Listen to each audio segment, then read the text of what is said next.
नमस्कार साथियों, स्वागत है आप सभी का अंकित इंस्पायर्स इंडिया पर। मैं हूं अंकित अवस्थी। आप हैं मेरे साथ में ऑपरेशन सिंदूर जो कंटिन्यू हो रहा है उसके अपडेट जानने के लिए। कल रात में क्या कुछ घटित हुआ, आज सुबह क्या कुछ घटित हुआ, इन सब पर अपडेट जानते हुए भारत की तरफ से की गई सरकारी प्रेस कॉन्फ्रेंस में जो जानकारियां सबके सामने रखी गई, उन जानकारियों को आपको एक एक करके साथ में साझा करते हुए बता रहा हूं। साथ में यह भी बता रहा हूं कि हमारी प्रेस कॉन्फ्रेंस में पाकिस्तान पर हमने कहां हमले किए, वो भी सारे अपडेट आपको आज दिए जाएंगे। बात हो ऑपरेशन सिंदूर की, जिसमें भारतीय सेना ने शुरुआत की थी पहलगाम में हुए आतंकी हमले का बदला लेते हुए पाकिस्तान के आतंकी ठिकानों को टारगेट करने के। लेकिन पाकिस्तान ने अपने आतंकियों की हिफाजत के नाम पर भारत में सिविलियंस और सैन्य ठिकानों को टारगेट करना शुरू किया, जो कि आज तक जारी है। कल 9 की रात में और आज 10 की सुबह में भी पाकिस्तान द्वारा भारत के कई सैन्य ठिकानों को और सिविलियंस को टारगेट किया गया। सैन्य ठिकानों और सिविलियंस को टारगेट करने में लगभग 26 स्थानों को टारगेट की जाने की बात आज के प्रेस कॉन्फ्रेंस के अंदर बताई गई। मतलब पाकिस्तान के द्वारा भारत में 26 ऐसी स्थान ठिकानों को टारगेट किया गया जहां पर सिविलियंस अथवा हमारी सेना रहती है। आज सुबह हुई प्रेस कॉन्फ्रेंस के अंदर विक्रम मिस्त्री जी साथ में सेना के अधिकारियों द्वारा यह जानकारी दी गई कि शुक्रवार को रात 7:30 पौने 8 से लेकर के 11 बजे के बीच में पाकिस्तान ने जम्मू कश्मीर, पंजाब, राजस्थान और गुजरात के 26 शहरों में 550 से ज्यादा ड्रोन दागे थे। इन हमलों को आर्मी ने नाकाम कर दिया। अब यहां पर एक पॉइंट इंटरेस्टिंग है जो आपको पता हो, मैंने आपको ये कल की सेशन में भी बताया था, फिर से एक बार याद दिला देता हूं। ड्रोन के जो ये हमले हो रहे थे, इस पर जो कल हमारी सरकारी प्रेस कॉन्फ्रेंस हुई थी सरकार की तरफ से, उसमें यह कहा भी गया था कि ये सस्ते जो ड्रोन हैं ये सुरक्षा के जो हमारी डिफेंस है उसको कमजोर करने के लिए किए जा रहे हैं। मतलब उनका तरीका ये है कि भाई एक बार के लिए सस्ते ड्रोन के साथ चला करके, क्योंकि छोटे छोटे से ड्रोन उड़ा दिए जिसको मारने के नाम पर कोई खर्चा नहीं हो रहा है, हल्की लागत है, इनके साथ में इनके डिफेंस सिस्टम को अंगेज कर दो। अंगेज करने का अर्थ है कि इतने ड्रोन चला दो कि इनका डिफेंस सिस्टम खुद से ही खप जाए कि हाँ भाई उसको मारा, उसको मारा, उसको मारा, बस वो सोचता रहे कि मार दिया। 11 बजे तक ड्रोन से हमले करके डिफेंस सिस्टम को पूरी तरह से अंगेज रखा और फिर रात को भारत के जो एयर बेसिस हैं उन्हें पाकिस्तान द्वारा टारगेट किया गया। मतलब आज जब शनिवार की सुबह हो रही थी, मतलब कल शुक्रवार की शाम को ये हो असल में आज से पहले जो रात आपने गुजारी है, जिसको कल शुक्रवार था और आज शनिवार है, तो 12 बजे के बाद शनिवार की सुबह कहला रही है, ठीक है ना। तो शुक्रवार की शाम और शनिवार की जो सुबह है, तो शनिवार की सुबह फिर इन लोगों ने क्या किया, जम्मू कश्मीर, पंजाब, राजस्थान, हरियाणा और गुजरात में फिर से हमला किया, जिसमें राजौरी, पुंछ और जम्मू में भी भारी गोलाबारी की गई। राजौरी में एक प्रशासनिक अधिकारी समेत 5 लोगों की गोलाबारी में मौत हो गई। अब यहां पर थोड़ा सा फेज समझना होगा। पहले ये लोग ड्रोन चलाए, ड्रोन चला करके हमारे डिफेंस सिस्टम को अंगेज किए। डिफेंस सिस्टम को अंगेज करने के बाद जो सेकेंडरी अपडेट है वो ये कि 11 बजे तक करने के बाद एक पॉज आ गया। रात में जाकर, यानी शनिवार की सुबह जब 1 बजे हो रहा था, रात का 1 बज रहा था, उस समय इन्होंने एलओसी के आसपास, लाइन ऑफ कंट्रोल के आसपास गोलाबारी की, जिसे शेलिंग कहते हैं, जिसको कि आप जमीन के समानांतर कर रहे होते हैं, उसको कोई भी रडार रोक नहीं पाता है। बॉर्डर के इक्विवेलेंट चल रही होती है, इसी के लिए सुरक्षा के लिए कहा जाता है घर से बाहर ना निकलो, बंकरों में रहो, बॉर्डर एरिया से दूर हो जाओ, ब्लैकआउट की घोषणा, ये तमाम चीजें जो है ये उसी शेलिंग से बचने के लिए की जाती है। तो इन्होंने मध्य रात्रि में जब घनघोर अंधेरा है उस समय पर शेलिंग की, और उसी शेलिंग के अंदर एक प्रशासनिक अधिकारी भारत का मारा गया, साथ में 5 लोगों के मारे जाने की खबर है। जम्मू कश्मीर में हो रही, अच्छा, जम्मू कश्मीर में फिर हवाई हमले भी हुए, कई इमारतों को नुकसान पहुंचाया गया। पाकिस्तान बॉर्डर से लगे हुए श्रीगंगानगर जो राजस्थान में है और हनुमानगढ़ जिलों में भी रेड अलर्ट जारी किया गया। चंडीगढ़ और अंबाला में हवाई हमलों की चेतावनी दी गई। ये कुछ इस तरह के मोटार्स और दागे हुए जो गोले हैं उनके अवशेष इस तरह से प्राप्त हो रहे हैं। तमाम प्रकार के मीडिया हाउसेस ने ये दिखाए हैं। इसका मतलब पहले तो इन लोगों ने ड्रोन चलाए और फिर ड्रोन चलाने के बाद सेकेंडरी स्टेप में मिसाइलें चलाई हैं, और मिसाइलों के साथ साथ, तो मतलब ड्रोन चलाने के बाद मिसाइल, और मिसाइल भी हाई स्पीड मिसाइल चलाई। भारत के एयर बेसेस को टारगेट करने के लिए इन्होंने हाई स्पीड मिसाइलों का उपयोग किया। यहां यह ध्यान देने योग्य बात है कि हाई स्पीड मिसाइल हमारे एयर बेस तक पहुंची हैं। यह अपने आप में भारत की प्रेस कॉन्फ्रेंस में भी बात निकलकर आई है। अगेन, भारत के डिफेंस सिस्टम में एयर फोर्स के अपने स्टेशंस को सुरक्षा सुनिश्चित करने के तमाम प्रयास हुए, लेकिन जिस तरह के ये बल्क में फायर कर रहे हैं, मैंने आपको लास्ट टाइम भी बताया था कि ईरान ने जब इजराइल पर बहुत सारे मिसाइलें दागी और ड्रोन चलाए, तो सबकी सब तो नहीं पहुंचे वहां पर, लेकिन उनमें से 10-20% भी अगर पहुंचते थे तो ईरान बहुत खुश होता था। पाकिस्तान ने भी वही तरीका अपनाया, अपनी तरफ से बहुत सारे गोला बारूद फेंके, उनमें से जो पहुंच गए बस वो इनकी खुशी का ठिकाना नहीं दिखा रहे थे, बस इनका लगना था कि हाँ देखिए हमने टिका दिए। ऐसे में इनके काफी सारे ड्रोन के मलबे भी बरामद हुए, क्योंकि हमने इन्हें खूब सारा मार के गिराया है। इस तरह से भारत के एयरबेस, एयर क्षेत्र में घूमते हुए इनके ड्रोन देखे गए, जिन्हें हमारी सुरक्षा एजेंसीज ने ठिकाने लगा दिया। लेकिन इनके कुछ ऐसे प्रोजेक्टाइल्स रहे, ऐसी शेलिंग रही जो घरों तक पहुंची, जो कि अपने आप में सिविलियन एरिया जो जम्मू सिटी के अंदर है वहां पर हो। यही कारण है कि भारत सरकार के द्वारा ब्लैकआउट का अनाउंसमेंट किया गया था। यही कारण है कि भारत सरकार के द्वारा कहा गया था कि ऐसे समय पर आप सभी लोग अपने घरों में रहें। जो सिविल मॉक ड्रिल आप सबसे करवाई जा रही है वो यही कारण था कि आप घर के बाहर ना रहें। ऐसी बहुत सी तस्वीरें आई जहां पर जो गोलाबारी हुई क्रॉस बॉर्डर, वो बॉर्डर के दूसरी तरफ आकर के इस तरह से घरों में आकर के पहुंचे। घरों का क्षतिग्रस्त होना यहां पर दिखाई दिया। और तो और एक मंदिर को इन्होंने जम्मू कश्मीर में टारगेट किया जिसका नाम शंभू टेम्पल था। उस टेम्पल के अंदर भी इस तरह से आप शंभू नाम का टेम्पल है, और आप शंभू नाम के इस टेम्पल में भी इस तरह से ड्रोन के और मिसाइल के मलबे बरामद हुए। यहां पर टूटा हुआ ड्रोन ये बरामद हुआ, क्योंकि जब ड्रोन को आप हवा में मार रहे हो तो भी उसका असलहा आकर नीचे गिर रहा है, उसका जो मलबा है वो आकर नीचे गिर रहा है। तो आपने उसको मार भले ही दिया हो, लेकिन कहीं जाकर गिर रहा है, उससे भी क्षति तो हो रही है। तो ऐसे में ये सारी चीजें जो हैं ये टूटी हुई जो रिलैक्स हैं इनके वो प्राप्त हुए हैं। ऐसे ही यहां पर जम्मू कश्मीर के अंदर एक हाउस राजौरी के अंदर जो है वो आपको इस तरह से टूटा फूटा दिखाई दिया, क्योंकि बॉर्डर एरिया जहां पर राजौरी टच होता है वहां पर शेलिंग से इन घरों को नुकसान पहुंचा है। ये यहां के कॉमन्स भी लगातार बोल रहे हैं कि 4 बजे से शेलिंग शुरू हो गई थी, बॉर्डर एरिया से गोलाबारी शुरू हो गई थी। तो क्या भारत इस हो रही गोलाबारी का जवाब नहीं दे रहा था? बिल्कुल दे रहा था। भारत ने भी इसका जवाब दिया। लोगों ने कहा कि हम लोग घरों के अंदर थे इसलिए सुरक्षित थे, घरों को नुकसान पहुंचा है। अब इसी बीच में एक बहुत ही तस्वीर ऐसी निकल कर आई जो तस्वीर बहुत तरह से आपको संदेश देती है। यहां पर प्रशासन और पुलिस ये बधरवाहा वैली जो है वहां पर बाहर निकल करके लोगों को एडवाइस कर रही है कि आप लोग घर से बाहर ना निकलें, और लोग भी पूरी तरह से घरों में हैं और वो किसी तरह से बाहर नहीं निकल रहे हैं। लेकिन आप सभी इस बात को अवश्य समझिएगा कि ये प्रशासन खुद जब बाहर निकला हुआ है, आपकी सुरक्षा के लिए बाहर निकला हुआ है, आप इनके आदेशों को सही से सुने, आप इनकी बातों की पूर्ति करें और अपनी सुरक्षा में अंदर चले जाएं। प्रशासनिक अधिकारी जब बाहर निकले हैं उनको भी इस बात का डर है कि मिसाइल ये नहीं होगा कि वो घर टारगेट कर रही है, वो इन्हें भी टारगेट कर सकती हैं, इनकी जान भी खतरे में ही है। प्रशासनिक अधिकारी भी जहां तहां इस पूरे देश में जो काम कर रहे हैं वो भी सेना की तरह हमारे देश की हिफाजत के तमाम प्रयास कर रहे हैं। हमारे देश में चिकित्सा कर्मी हों, प्रशासनिक अधिकारी हों या किसी भी विभाग के कर्मचारी हों, जो तमाम प्रकार की व्यवस्थाओं को सुचारू रूप से चला रहे हैं, उनका आज के समय में महत्व अतुलनीय है। उन सभी के काम को आप लोग रिकॉग्नाइज करें, क्योंकि अल्टीमेटली आपकी सुरक्षा सुनिश्चित करने में इनका महत्वपूर्ण योगदान है। ठीक है साहब। फिर मिनिस्ट्री ऑफ डिफेंस की तरफ से बाकायदा ये बताया गया कि ड्रोन के जो हमले हैं वो 26 लोकेशंस पर इंटरनेशनल बॉर्डर और एलओसी के आसपास देखे गए, जिनमें से ये सारी जगह बताई गई कि कौन सी जगह थी जहां पर ये हमले हुए। इसे आप अगर मैप पर देखें तो आप देखकर समझ पाएंगे कि लेकर जम्मू कश्मीर से पंजाब और राजस्थान और गुजरात के अंदर ये सारी जगह पर ड्रोन हमले देखे गए। एक और यहां पर बात देखने लायक है, और वो ये है कि पाकिस्तान के द्वारा इन जगहों पर केवल हमले ही नहीं किए जा रहे बल्कि फेक न्यूज के हमले भी किए जा रहे हैं। और मैं ये बार बार इसलिए बता रहा हूं, और आज मैंने बकायदा आज की फर्जी खबरें करके आज इसमें एक सेक्शन डाला है जिसमें मैं आपको ये बताऊंगा कि आज कौन सी फर्जी खबरें हैं जिनसे आपको बचना चाहिए था।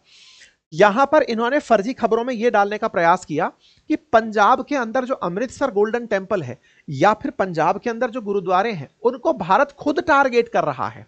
पाकिस्तान के द्वारा बकायदा इस तरह का फर्जी मिसइंफॉर्मेशन फैलाया जा रहा है ताकि लोगों में अविश्वास पैदा हो। क्यों? क्योंकि भारत के अंदर पहले इन्होंने ये नैरेटिव बनाने का प्रयास किया कि पंजाबी जो सिख हैं वो अपने लिए एक अलग देश खालिस्तान चाहते हैं। ये पाकिस्तान का बनाया हुआ नैरेटिव था। पन्नू के माध्यम से ये लोग कनाडा और अमेरिका में बैठकर इसको चलवा रहे थे। अब चूंकि पन्नू छुप गया है बिल में जाकर के, लगातार जो सिखों पर हमले हो रहे हैं, पंजाब में गुरुद्वारों पर हमले हो रहे हैं, जिस तरह से पुंछ में हमले हुए हैं, अब वो चूहा बाहर नहीं निकल रहा है, कोई प्रतिक्रिया नहीं है, दबा हुआ है। क्यों नहीं है? क्योंकि उसको पता है कि निकलते ही लोग घसीटेंगे कि अब तो तू क्यों से बाहर निकल गया, तेरे आका लोग देख क्या कर रहे हैं।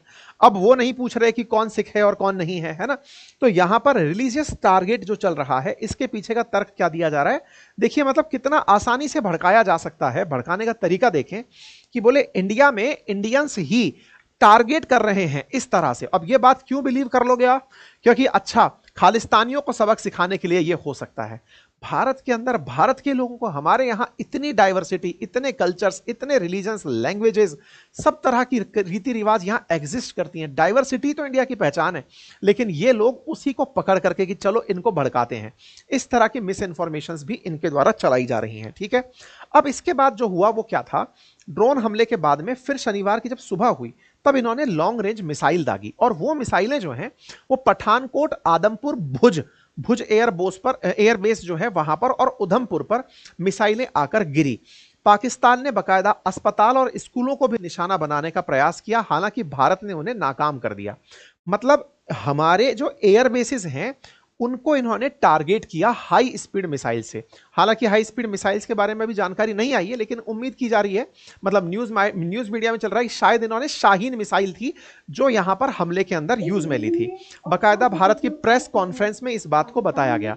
भारत ने फिर से अपने स्टैंड को पूरी दुनिया के बीच दोहराया कि देखो हम युद्ध नहीं चाहते। अच्छा, मैंने कल जो रात को इसी चैनल पर एक सेशन किया था, उस सेशन में मैंने जानकारी दी थी कि क्या हम आपातकाल की तरफ बढ़ रहे हैं। तो मैंने ये बात मना इसलिए की थी क्योंकि ऑपरेशन सिंदूर को हमने अभी वॉर नहीं कहा है, हमने एक कार्यवाही नाम दिया है कि हम ऑपरेशन कर रहे हैं, किसी पर्टिकुलर जो घटना है उस पर हम प्रतिक्रिया दे रहे हैं।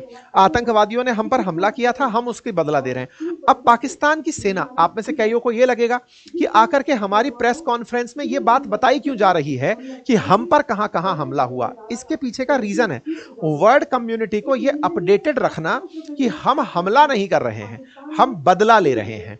हम पर हमला हुआ पहलगाम में, हमने आतंकियों से बदला लिया। हम पर हमला हुआ पुंछ में, हमने फिर इनके ठिकाने उड़ा दिए, हमने इनका एयर डिफेंस सिस्टम उड़ा दिया। अब हम पर हमला हुआ हमारे पठानकोट में, भुज पर, तो हम अपने हमलों को दुनिया को पहले बताते हैं ताकि दुनिया हमसे ये ना कहे। क्योंकि इंडिया ने पूरी दुनिया के सामने अपनी जो इमेज रखी है ना, वो इमेज ये रखी है कि भारत किसी भी देश पर हमला नहीं करता है। अब आप पूछेंगे सर ये तो डरपोकों की पहचान हुई कि हम हमला नहीं करते हैं। जी नहीं, भारत हमेशा से दुनिया को यही संदेश देता आया है कि को एग्जिस्टेंस कंट्रीज का आपस में होना आवश्यक है, और हम पूरी दुनिया के अंदर सह अस्तित्व के विचार को अवसर देते हैं, हम उसकी कल्पना करते हैं और उसी को ही हम करवाना चाहते हैं। जब हम चीन के केस में भी बोलते थे तो हम यही कहते थे कि भाई चीन तुम तुम्हारी जिंदगी जियो, भारत और चीन के बीच के जो पंचशील सिद्धांत थे वो यही थे कि तुम तुम्हारा जियो, हम अपना जीते हैं। भारत ने जो गुट निरपेक्ष नीति अपनाई थी उसके पीछे भी यही नीति थी कि भाई हमें जीने दो, हमसे ताकतवर लोग अगर हमें मारने आएंगे तो पहले ही वो हमको इतने साल तक तो कॉलोनी बनाकर रह ही चुके हैं। भाई यूके ने हमको अपनी कॉलोनी बनाकर रखा ही था, तो हम नहीं चाहते, हम किसी पर हमला नहीं करना चाहते। और भारत जब भी आतंक के खिलाफ कोई बात बोलता है तो दुनिया इसे इसलिए ही सुनती भी है क्योंकि भारत ने किसी पर हमला नहीं किया। एग्जैक्टली जब आतंक के लिए बातें होती हैं और कहा जाता है कि भाई आतंकियों के बारे में बताइए, तो भारत अपना पूरा इतिहास निकाल कर बताता है कि जैसे पाकिस्तान कई बार कहता है कि बलूचिस्तान भारत के द्वारा करवाया जा रहा है, तहरीके तालिबान भारत के द्वारा करवाया जा रहा है, तो भारत अपना इतिहास निकाल कर बता देता है कि इतिहास गवाह है, हमने अपनी तरफ से किसी पर हमला नहीं किया। तो हम उसको ही आगे हमारी लीगेसी को ले जा रहे हैं कि हमने हमला नहीं किया, लेकिन राइट टू सेल्फ डिफेंस में हम बदला पूरा करते हैं। पहलगाम हुआ तो हमने बदला लिया, पुंछ में हमला हुआ फिर हमने बदला लिया, और अब चूंकि हमारे भुज में हमला हुआ, हमारे पठानकोट पे, उधमपुर पर आपने मिसाइल चलाई, लॉन्ग रेंज मिसाइल चलाई, तो यह नहीं है कि हमारे पास सुविधाएं नहीं हैं, हम फिर बदला लेंगे। मैंने आपको पहले भी बताया था, आतंक के खिलाफ आतंकियों को मारा, सेना के खिलाफ सेना को मारेंगे, और फिर हमने यही किया। हमने बकायदा अपनी तरफ से यह बात बोली कि जब हम पर इस तरह से हमला हुआ, जो कि आज शनिवार सुबह 1:40 पर हुआ, हमारे एयरबेस स्टेशन को टारगेट बनाया गया, तो हमने ये दोहराया। कर्नल सोफिया कुरैशी बोलती हैं कि भारतीय सेना दोहराती है कि वे तनाव नहीं चाहते, लेकिन पाकिस्तान भी उसी की तरह व्यवहार करे। और फिर हमने जो भी हमारे 26 स्थानों पर हमले हुए थे, फिर हमने उसका रिटेलिएशन किया। बकायदा उसकी वीडियो फुटेज जारी की कि देखो ये हमने कर दिया। मैंने अभी थोड़ी देर पहले ट्विटर पर भी ये वीडियो डाला है, जब भारतीय सेना ने पाकिस्तान के जो ठिकाने उड़ाए उनका बकायदा वीडियो कंबाइंड करके कोलाज बनाकर डाला है, वो मैंने आप लोगों के साथ साझा कर दिया है। यहां पर आप देख सकते हैं बीएसएफ के द्वारा एक टेररिस्ट लॉन्च पैड जो लूनी के अंदर है, सियालकोट में अखनूर एरिया के अंदर, उसे उड़ाते हुए वीडियो डाल दिया गया। देखिए सर, ये उड़ा दिया है पाकिस्तान की पोस्ट और terrorist launch pad from where tube launched drone were also being launched. यहीं से ड्रोन उड़ाए जा रहे थे, हमने दूर इसको समाप्त कर दिया है। ये इसका लाइव वीडियो है जो आपके सामने आ गया है कि किस तरीके से इस स्टेशन को भारत के द्वारा उड़ा दिया गया। मतलब अगेन आप ये समझकर चलें, आप में से कई लोग इस बारे में विचार में होंगे कि भारत एक ही बार में सारा गेम सेटल क्यों नहीं कर दे रहा है। नहीं करना, हम इसको मौका दे रहे हैं, ये गलती करेगा और ये जो गलती करेगा हम इसी के इंतजार में है कि तू बढ़िया गलती कर, ताकि हम किसी भी तरह से किसी के दबाव में ना आए। अभी दुनिया के सामने भारत ने जो अब तक अपनी इमेज बनाई है, और वो इमेज क्या है कि हमने आज तक किसी का पक्ष नहीं लिया, इसीलिए दुनिया का कोई भी देश भारत पाकिस्तान में भारत का पक्ष नहीं ले रहा है। लेकिन इसका मतलब यह नहीं है कि दुनिया ने भारत को अकेला छोड़ दिया है, नहीं। वो ये मानता है कि भारत ने स्पष्ट शब्दों में अपने बारे में यह कह रखा है कि मैं किसी गुट में शामिल नहीं हूं। और हम शामिल क्यों नहीं होते, इसका बड़ा रीजन है भाई। गुट दुनिया में दो ही थे, या तो हमारे साथ नाटो चलता था या WTO वो वारसा चलता था जो कि सोवियत रूस का था। हम दोनों में शामिल इसलिए नहीं हुए क्योंकि वेपन हमें चाहिए होते थे सोवियत रूस से और आज के रूस से, और मार्केट चाहिए होता था हमें अमेरिका से। हम किसी एक गुट में शामिल कैसे हो जाएं? हम किसी एक गुट में शामिल नहीं हो सकते, ये हमारी मजबूरी है। आज भी भारत चाइना से कितना भी कंफ्लिक्ट रखे, लेकिन सेकंड लार्जेस्ट या कभी कभी फर्स्ट लार्जेस्ट व्यापार चाइना से ही करता है, लेकिन अमेरिका से व्यापार करके दो पैसे कमाता है। इसलिए चाइना और अमेरिका विरोधी होते हुए भी हम दोनों को साध कर चलते हैं। तो भारत का जो इतिहास रहा है ना, हमारी जो कूटनीति रही है, उसमें यह देखा गया है कि हम लोगों ने अपनी डिप्लोमेसी में दुनिया को साध के चलने का प्रयास किया है। हम सबके बनकर रहे हैं। हालांकि इस विषय पर बहुत से लोग टिप्पणी यह करते हैं कि जो सबका होता है वो किसी का नहीं होता और उसका भी कोई नहीं होता। यह तथ्य आजकल बहुत ज्यादा मीडिया में चलाया जा रहा है कि भारत की जो जियोपॉलिटिक्स है वो शायद पुअर है, हमारी कोई बात नहीं सुन रहा है। इस तरह से कई जगह पर जो डी एस्केलेशन गैंग है, जो बार बार लिख रही है डी एस्केलेट करो, डी एस्केलेट करो, वो हमारी जो विदेश नीति है उस पर सवाल खड़े कर रही है। लेकिन विदेश नीति आज की नहीं है, नेहरू जी के जमाने की है। हम उस दिन से गुटनिरपेक्ष नीति अपनाकर चल रहे हैं। आज भी अगर हम खड़े होकर यह कह दें कि इजराइल हम तुम्हारे साथ हैं, जाओ गाजा पट्टी मिटा दो और इस पर कब्जा कर लो, इजराइल दूसरे दिन भारत में बैठा पाया जाए। लेकिन क्या भारत यह चाहता है? आंसर है नहीं चाहता। क्यों नहीं चाहता? क्योंकि भारत को मिडिल ईस्ट भी चाहिए तो इजराइल भी चाहिए। जो मिडिल ईस्ट और इजराइल दोनों एक दूसरे के दुश्मन हैं, हमको दोनों चाहिए। हम चाहें तो 2 मिनट में ईरान के पक्ष में जाकर खड़े हो सकते हैं कि ईरान तुमसे हमें सेंट्रल एशिया जाना है। नहीं करते, क्यों? क्योंकि हमें यूएई के अंदर भारत के जो नागरिक जा रहे हैं, हमें यूएई भी चाहिए, जो कि दोनों एक दूसरे के दुश्मन हैं। ऐसे ही हम रशिया यूक्रेन के केस में रशिया के पक्ष में जाकर खड़े हो सकते हैं, लेकिन नहीं, क्योंकि हम यूक्रेन से अपनी सबमरीन्स के लिए इंजन खरीदते हैं। हम यूक्रेन में वेस्टर्न वर्ल्ड को कॉम्प्रोमाइज करते हैं कि चलिए आइए साथ मिलकर करते हैं। तो भारत ने जिस तरह से अपनी नीतियां बनाई हैं, इसी कारण से तो जब भी दुनिया के संघर्ष होते हैं, आप अगर कोई पूछे कि इजराइल फिलिस्तीन पर भारत की राय क्या है, आपका आंसर आएगा भारत 2 नेशन थ्योरी का पक्षधर है। बोले ये क्या है? 2 स्टेट थ्योरी चाहता है भारत। इसमें क्या है? इजराइल भी होना चाहिए, फिलिस्तीन भी होना चाहिए। हम फिलिस्तीन को रद्द नहीं करते। कोई हमसे यह पूछता है कि बताइए चाइना ताइवान पर भारत का क्या स्टैंड है, आंसर आता है भारत 1 चाइना पॉलिसी फॉलो करता है। बोले चाइना ताइवान के साथ गलत करता है, तो बोले हम तब भी कुछ नहीं कर सकते, हमने 1 चाइना पॉलिसी मान रखी है। कोई पूछे रशिया यूक्रेन में क्या है, बोले रशिया यूक्रेन में हम डिप्लोमेसी, डायलॉग और पीस का भाषण देकर चले आते हैं। इसका मतलब भारत का कोई स्टैंड नहीं है, और जब स्टैंड नहीं है तो आज भी आपके साथ कोई स्टैंड नहीं है, मतलब आपके साथ कोई खड़ा नहीं है। खड़ा नहीं हुआ इसका मतलब यह नहीं है कि आप अकेले हैं, आप खूब ताकतवर हैं, आपने सारे संसाधन अपने दम पर विकसित कर लिए। क्या यह नकारात्मक पार्ट है? जी नहीं। अगर आपको वैश्विक ताकत बनना है तो किसी के पीछे खड़े होकर नहीं बन सकते।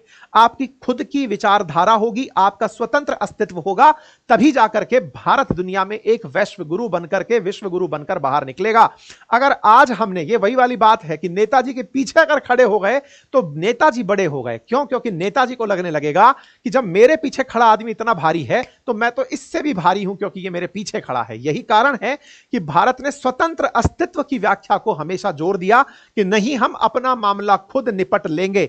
इसी कारण से जब भारत और पाकिस्तान के बीच का बहस छिड़ता है तो भारत दुनिया के सब देशों को चुप करा देता है कि देखो, ये हम दो देशों का आपसी मामला है। शिमला समझौते के माध्यम से हमने कह रखा है कि इसमें थर्ड कंट्री को हम इंटरफेयर नहीं करने देंगे। इसके पीछे का बड़ा रीजन है, भारत नहीं चाहता कि कोई हमको गवर्न करे। अब कल को चाइना जाकर के बैठ जाए भारत और अमेरिका और रूस में किसी एक का पिछलग्गू होकर, तो क्या आप चाइना को अमेरिका का प्रतिद्वंदी मानेंगे? नहीं मानेंगे। फिर रूस बड़ा आदमी कहलाएगा।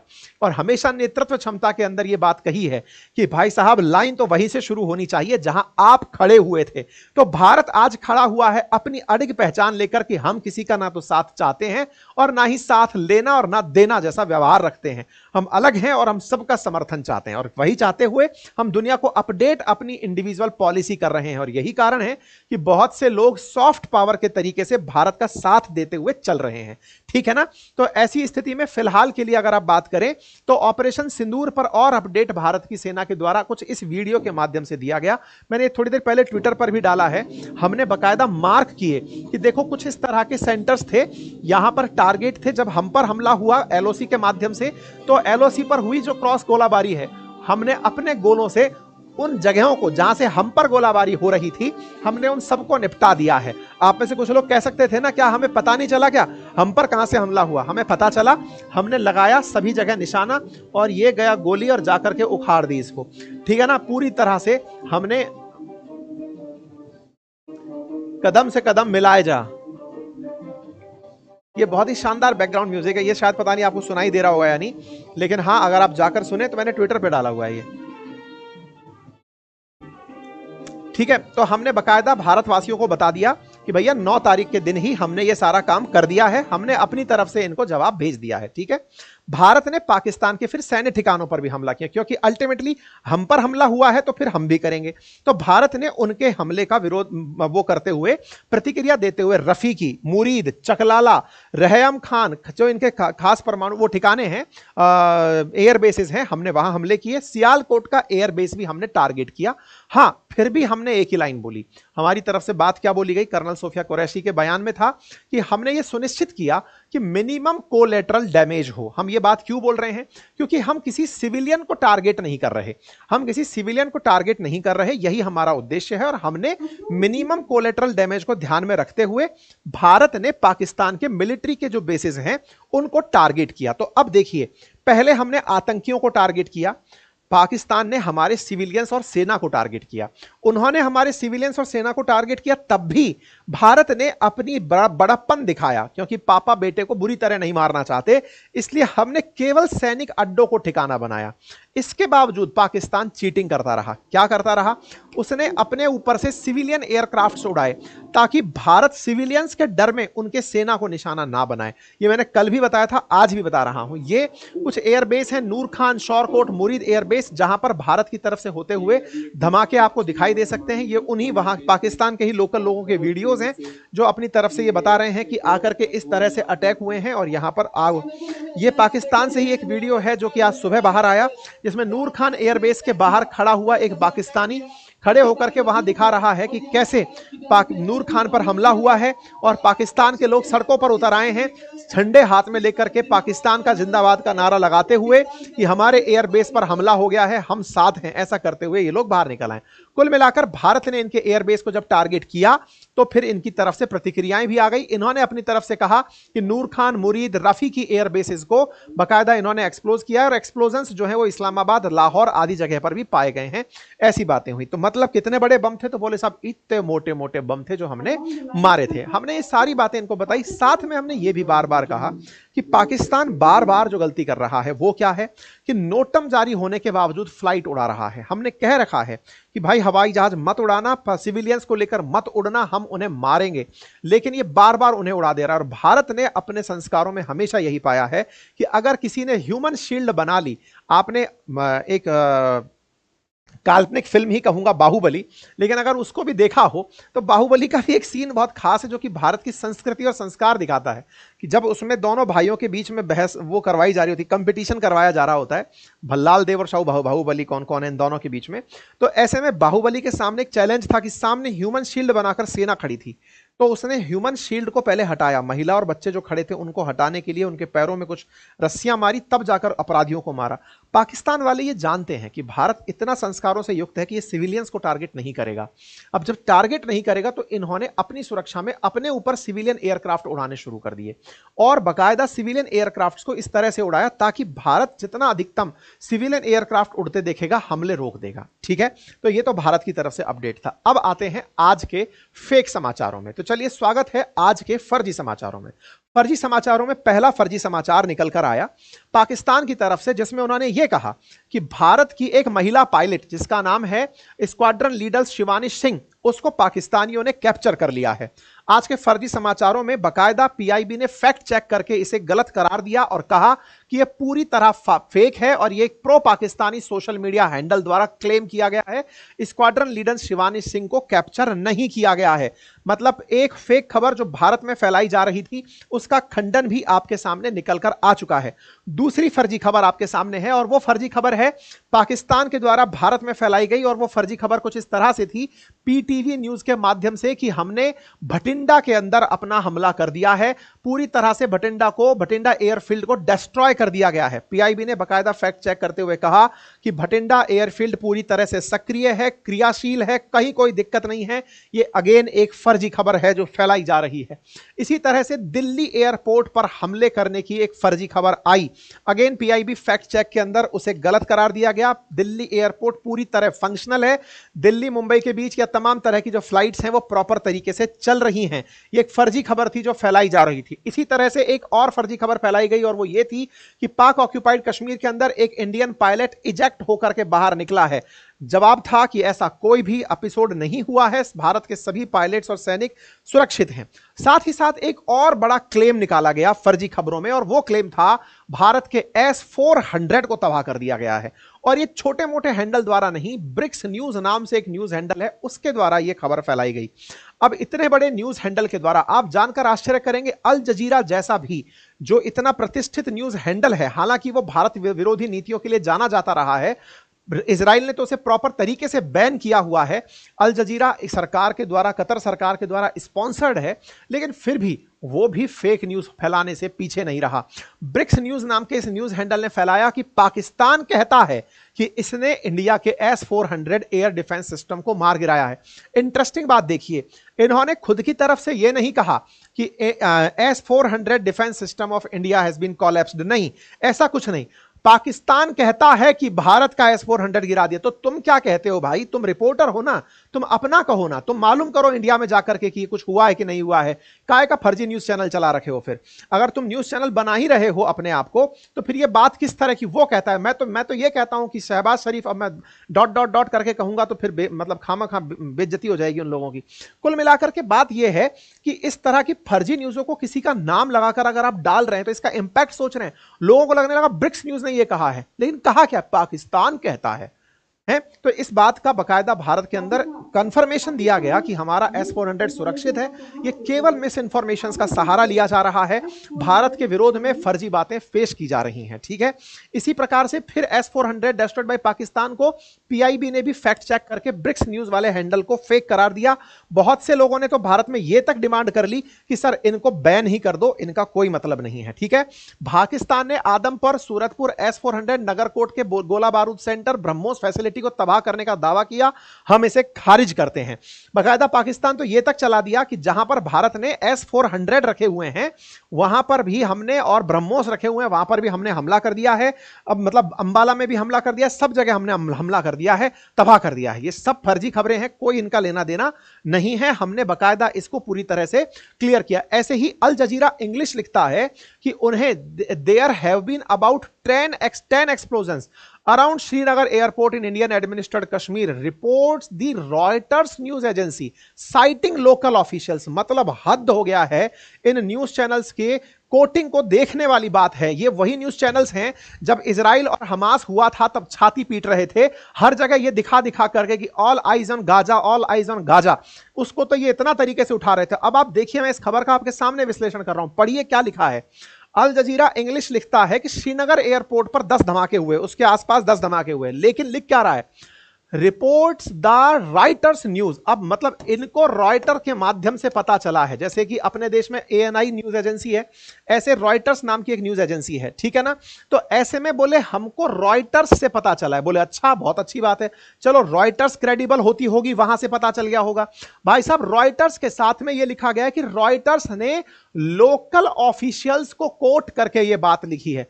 तो भाई, तो तुम क्या यहां पर चूर्ण बेच रहे हो? तुम्हारा पत्रकारिता का काम है, जाकर चेक करके आओ ना कि क्या सही है क्या गलत है, हैं? हमारी तरफ से यह क्लेम किया गया कि ये सब फर्जी बातें हैं, ऐसा कुछ भी नहीं हुआ है।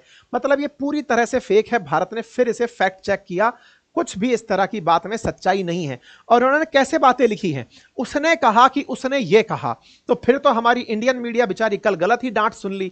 वो जो कह रही थी कि कराची में धमाके हो गए, कि इस्लामाबाद हमने कब्जा कर लिया, कि भारत की सेना पाकिस्तान में घुस गई, तुम तो वो बहुत ही अच्छी है यार, तुम तो और ही गए गुजरे स्तर के लोग हो यार, हैं? उनको भी कोई ना कोई कह ही रहा था कि उसने कहा कि ऐसा हो गया है तो उन्होंने चला दिया। तो हम ये कहते हैं कि इंडियन मीडिया का दुनिया के अंदर प्रेस फ्रीडम इंडेक्स में नंबर नीचे आता है, वो कहीं भी बेचारे निकल जाते हैं, भावनाओं में बह जाते हैं, उसमें क्या है। तो तुम तो यार और बड़े वाले हो भाई। तुमको देखा जाए, ब्रिक्स न्यूज, अल जजीरा, ये तुम तो अपने आप को रॉयटर्स, तुम तो अपने आप को बहुत बढ़िया न्यूज चैनल कोट करते हो ना भाई, दुनिया वाले तुम पर बिलीव करते हैं। और आइए चाइनीजों के पास चलते हैं, और वो लेकर चल रहे हैं ग्लोबल टाइम्स। उनका अलग ही चल रहा है, उनका अलग चल रहा है, क्योंकि उन्हें पता है कि भाई उनको मोरली पाकिस्तान का साथ देना है, तो दे धमाधम पाकिस्तान की न्यूज़ों को छाए जा रहे हैं, दमाए दबा चलाए जा रहे हैं, ठीक है।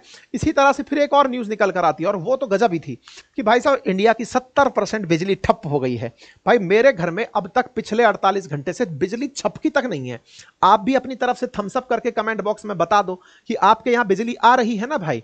मतलब आप अपने कमेंट में रिएक्शन कर दो, लाइव कमेंट के अंदर बिजली आ रही है। तो इन महाशय ने 70% बिजली कहां की उड़ा दी। ग्लोबल डिफेंस इनसाइट करके कोई हैंडल चलाया गया, जिसमें यह लिखा गया कि साइबर अटैक हुआ पाकिस्तान के द्वारा, भारत के 70% फील्ड को तबाह कर दिया गया। ऐसा तो किसी ने नहीं देखा, लेकिन इन्होंने दुनिया को दिखा दिया, मेजर साइबर अटैक दिखा दिया। भारत ने कहा फर्जी है। कम से कम यार इस बात का तो मान लो कि लोग कह रहे हैं कि बिजली आ रही है, तभी तो वो न्यूज सुन पा रहे हैं, लेकिन भाई साहब इन्होंने फर्जी चीज फर्जी फैलाने निकले तो बेचारा एनडीटीवी भी लपेटे में आ गया।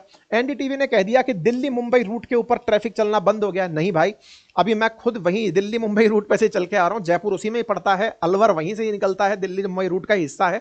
कोई ट्रैफिक नहीं रुका है, बढ़िया से सब चल रहा है, ना तो रोड पर दिक्कत है और ना ही फ्लाइट में दिक्कत है। बढ़िया दिल्ली मुंबई की फ्लाइट्स चल रही हैं।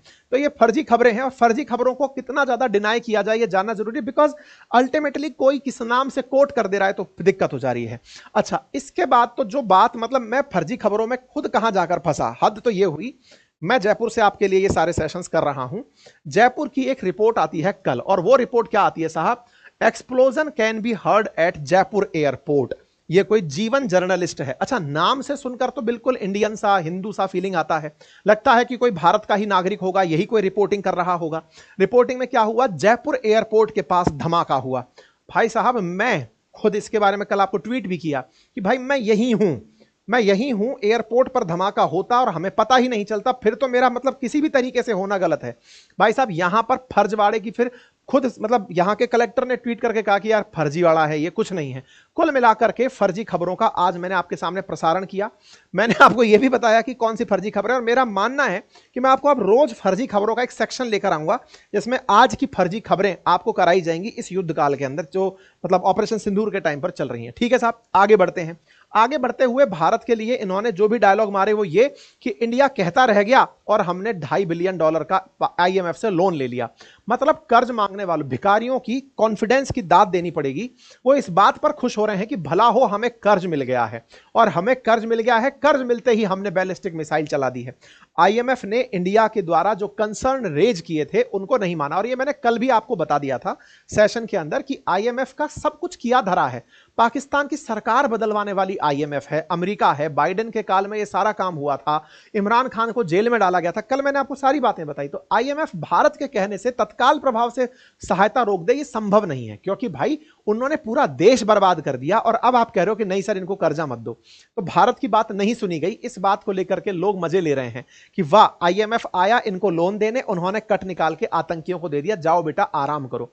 खैर, पाकिस्तानियों को लोन मुबारक। अल्टीमेटली जब जब कर्ज में रहोगे आईएमएफ तुम्हारे अंदर ऐसे ऐसे काम करवाएगा कि तुम खुद से आईएमएफ विरोधी होकर के बैठ जाओगे। कुल मिलाकर के आईएमएफ ने पाकिस्तान के कंधे पर बंदूक रख करके चला दी है ताकि भारत के विकास को वो रोक सके, क्योंकि अल्टीमेटली उसे चाहिए क्या? उसे चाहिए कि भारत कोई नया मोर्चा लेकर खड़ा ना हो जाए। ऑलरेडी चाइना से तो परेशान हो ही रहे हैं। चाइना जितना तेजी से उभरता हुआ आ रहा है, अमेरिका उसको आए दिन काटने के लिए कभी टैरिफ वॉर छेड़ता है, कभी कुछ करता है। अगर अब भारत इतना तेजी से उठता हुआ आ गया और दुनिया की तीसरी ताकत बनते हुए दिखाई दे गया, क्योंकि तीसरी इकोनॉमी तो हम 2030 तक ही बन जाएंगे, ऐसे में अगर हम दिख गए तो हम अपनी बात करने लगेंगे कि बिना किसी के साथ के हम इतना आगे कैसे आ गए। तो ऐसे में भारत की विकास को कैसे रोकना है? तो इसके लिए पाकिस्तान के कंधे पर रख करके कर्ज का जाल फेंको, जो उसको वो करते हुए दिखाई दिए। इस बात का उमर अब्दुल्ला जी ने भी विरोध किया।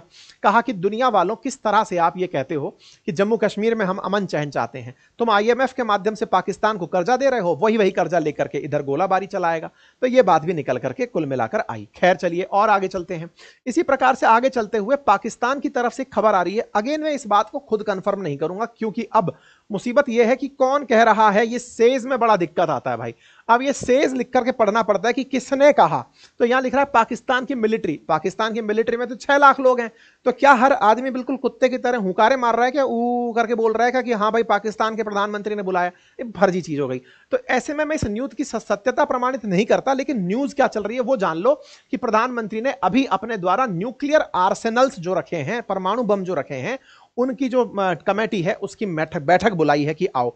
ये एकदम फर्जी खबर की तरह से बिल्कुल लग रही है, लेकिन फिर भी इसको जान लो कि इस तरह की मीडिया में न्यूज फैलाई जा रही हैं ताकि दुनिया में, भारत में एक प्रेशर खड़ा हो। भारत में आजकल एक बुद्धिजीवी वर्ग है जो कभी भी पाकिस्तान को मारने के खिलाफ हुआ करता था। मैं ऐसे कई अपने सर्कल में मित्रों को जानता हूं जिनसे जब भी मैं इस बारे में तर्क करता था कि यार आतंकियों ने ये किया, इनको सबक सिखाना चाहिए, तब वो कहते थे क्या ही सबक सिखाएंगे, पाकिस्तान को क्या ही मारना है, पाकिस्तान तो वैसे ही मरा हुआ है। हमने कहा अच्छा यार ये तो काफी बड़े सिंपैथाइजर हो रहे हो तुम।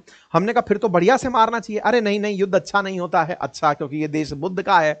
तो भाई उन जैसे लोगों की विचारधारा के चलते पाकिस्तान इतना कान में चढ़ करके, समझ रहे हो ना, वो करने लगा। एनीवे, फिलहाल के लिए पाकिस्तान के खिलाफ अब जब हमने ये कार्रवाई शुरू कर दी है, वही लोग लगा लगा करके हैंडल पर चल रहे हैं, डी एस्केलेट करो, युद्ध को खत्म करो, रोक दो, सब रोक दो। बिल्कुल समझ में आता है क्यों? क्योंकि तुम्हारा अधिकांश व्यूअर तो वहीं से बैठा हुआ है ना। आजकल जो कंटेंट इंडिया का कंज्यूम हो रहा है, बहुत सारे कंटेंट क्रिएटर्स का, वो भी वहीं से हो रहा है, क्योंकि तुम भारत के विरोध में बोलते हो, चंदा तुम्हें वहां से मिलता है। तो खैर कोई बात नहीं, ये समझ में आता है। ऐसे में यहां पर जो है अभी ग्लोबल टाइम्स ने फिर से जियो न्यूज को कुछ मतलब कहते हुए कहा कि पाकिस्तान पूरी तरह से तैयार है और वो पूरी तरह से युद्ध के तैयार में। तो ये सब एक दूसरे को कोट कर रहे हैं, कोई ओरिजिनल पत्रकारिता नहीं कर रहा है, सब इधर उधर से मार रहे हैं। इसी बीच में ग्लोबल टाइम्स ही इस खबर को कवर करता है और कहता है कि पाकिस्तान ने मेजर मिलिट्री कैंपेन, जिसका नाम रखा है कुछ ऑपरेशन बुनियानुन मरसूस। अब ये नाम क्या है ये पता नहीं क्या है, ये कुछ बुन नून करके है, इस तरह का इन्होंने मनहूस टाइप का कोई ऑपरेशन लॉन्च किया है, जो कि भारत के ऑपरेशन सिंदूर के खिलाफ लॉन्च किया गया बताया है। इसी को आधार मानकर हमने आपके सामने ये बात कही थी। ठीक है, इसके साथ साथ इस्लामाबाद के बारे में खबर आ रही है कि इस्लामाबाद के सभी पेट्रोल स्टेशन को बंद कर दिया गया अगले 48 घंटों के लिए। ठीक है, साथ में एक और अपडेटेड न्यूज ये है कि G7 कंट्रीज जो हैं, group of 7 countries, developed countries, उन्होंने भारत से और पाकिस्तान से कहा है कि आप भैया इस पूरे डी एस्केलेशन को रोकिए, दिक्कत खड़ी हो जाएंगी, इस तरह से अब आप लोग रोक दीजिए, डी एस्केलेट करिए, युद्ध मत करिए। सऊदी अरब की तरफ से भी बयान आया है, रुक जाओ। कल मुझसे मेरे इंस्टाग्राम लाइव पर कुछ मित्रों ने पूछा कि सर युद्ध किस दिन रुक जाएगा। देखो मैं अभी यही बता देता हूं युद्ध किस दिन रुक जाएगा।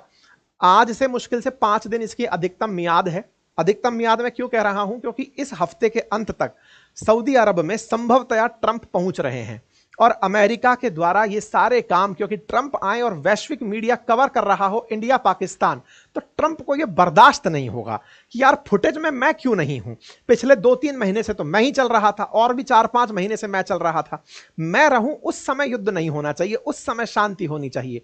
और शांति के लिए इन लोगों ने प्रयास शुरू कर भी दिए हैं। मार्को रूबियो के द्वारा, जो यूएस के सेक्रेटरी मार्को रूबियो हैं, उन्होंने पाकिस्तान के आर्मी चीफ आसिम मुनीर को कॉल करके कहा कि भैया तुम सुने हो कि बैलिस्टिक मिसाइल चला दिए हो, इधर से हम आईएमएफ से पैसा दिलवाए, उससे पहले तो तुम ड्रोन ही देख रहे थे, उसके बाद यार तुम बैलिस्टिक मिसाइल चला दियो। तो यहां पर इन्होंने बात की है। इसके साथ साथ भारत के साथ भी इनकी बातचीत हुई है, भारत के विदेश मंत्री ने भी इनसे बात की है। कुल मिलाकर के भारत और पाकिस्तान दोनों ही क्लोज कनेक्ट में अमेरिका के हैं।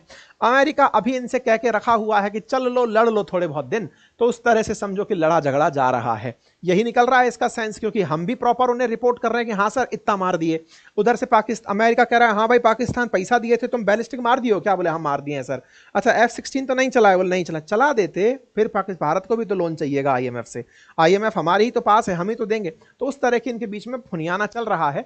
कुल मिलाकर अमेरिका भी देख रहा है अच्छा लड़ लो बाद में बात करेंगे, उस टाइप से कुछ चीजें चल रही हैं। ठीक है, तो जब ट्रंप यहां आएंगे उससे पहले सब शांति करा दी जाएगी, लोड मत लीजिए, उस तक तो आप आराम से चलने दीजिए। अब मौका भारत के पास ये है, बहुत हो गया यार रिपोर्ट का, देखो मैं भी अब सब बातें कवर कर करके ना इरिटेट हो रहा हूं, अब हो गया सारा खेल, अब इसको तुरंत खत्म कर दो से मतलब डीएस्केलेशन की बात कर रहा हूं क्या? अरे नहीं, वो आएगा अगले हफ्ते तक, तब तक जाकर पीओके में बैठ जाओ ना भाई, कब जाओ उसको, जगह को खत्म करो कि सर हो गया, हम तो बस खेला खेली खेल रहे थे, अंदर तक घुस आए, अब बताइए कहां शांति करवाएंगे। क्योंकि देखिए अगर आप इतना बढ़िया से हम सबको मोटिवेट कर ही दिए हैं ना, अब हमारे देश का हर युवा तैयार हो चुका है, इस समय पूरी तरह से मोमेंटम बन चुका है। महात्मा गांधी जी के बारे में कहते हैं ना कि उन्होंने 3 बड़े आंदोलन बुलाए, लेकिन आंदोलन बुला के फिर स्थगित कर दिया करते थे। संघर्ष विराम संघर्ष की नीति भारत को पसंद नहीं आती है, मतलब क्रांतिकारियों का देश हो गया भारत इस समय। अब कर दीजिए, कर दे चढ़ाई वाली वो वाली स्थिति है। भारतीय सेना को आप खुला छूट दीजिए कि जाइए अब अपना व्हीकल लेके आगे निकलिए, देखा जाएगा जो होगा। पीओके पर इसी बार में कर दीजिए, अगले 7 दिन है मोहलत के दिन आपके पास, जब तक वो नहीं आता ट्रंप तब तक तो आपके पास खाली खाली टाइम है। निपटा कर फिर बात कीजिएगा कि हाँ इतना क्षेत्र हमारा हो गया। ये रोज का रिपोर्ट कार्ड क्या देना, इतना हो गया है सर, इतना कब्जा कर लिया है, इतना अंदर चले गए हैं, उसने मारा हमने मारा, उसने मारा हमने मारा। अरे बंद करो यार, अंदर घुसो, खेला खत्म करो यार, ठीक है ना। तो ये अपडेट्स दिए जा रहे हैं, तो कुल मिलाकर यही है। अच्छा, इसी के साथ साथ मैं आप सभी का फिर से एक बार बहुत धन्यवाद करता हूं साथियों, चूंकि युद्ध का काल है और इसी बीच में एक हमारे लिए आप लोगों ने बहुत बड़ी उपलब्धि दी।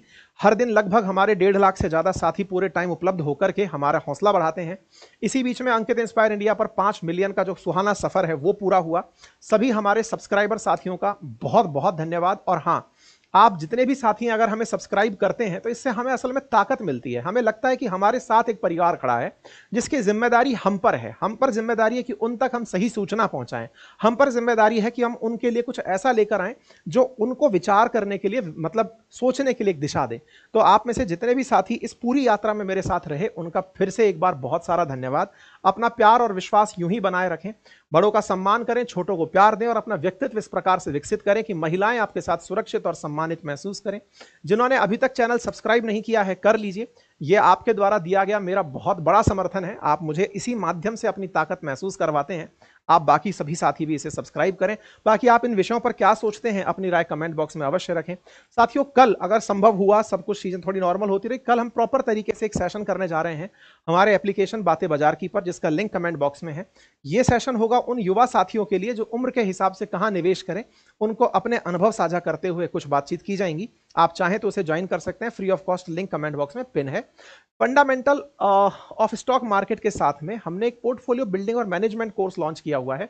यदि आप में से कोई साथी ऐसा है जो स्टॉक्स में इंटरेस्ट लेता है और फ्यूचर के लिहाज से अपने निवेश को सही दिशा देना चाहता है, तो उसके लिए हमने एक बेहतरीन कोर्स प्लान किया है, जिसमें मेरे द्वारा क्लासेस ली जाती हैं ये बताने के लिए कि कम से कम 200 कंपनियों का हम इस तरह से एनालिसिस करें जिनका इतिहास हमें दिखा हो, इतिहास से फ्यूचर बनता हमने देखा हो, हम उस मिडवे में खड़े हो कि कौन सी डिसीजंस ने इनको बनाया और किसने इनको बिगाड़ा।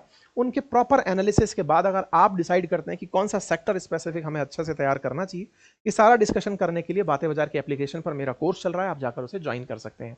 थैंक यू सो मच, अपना ख्याल रखें।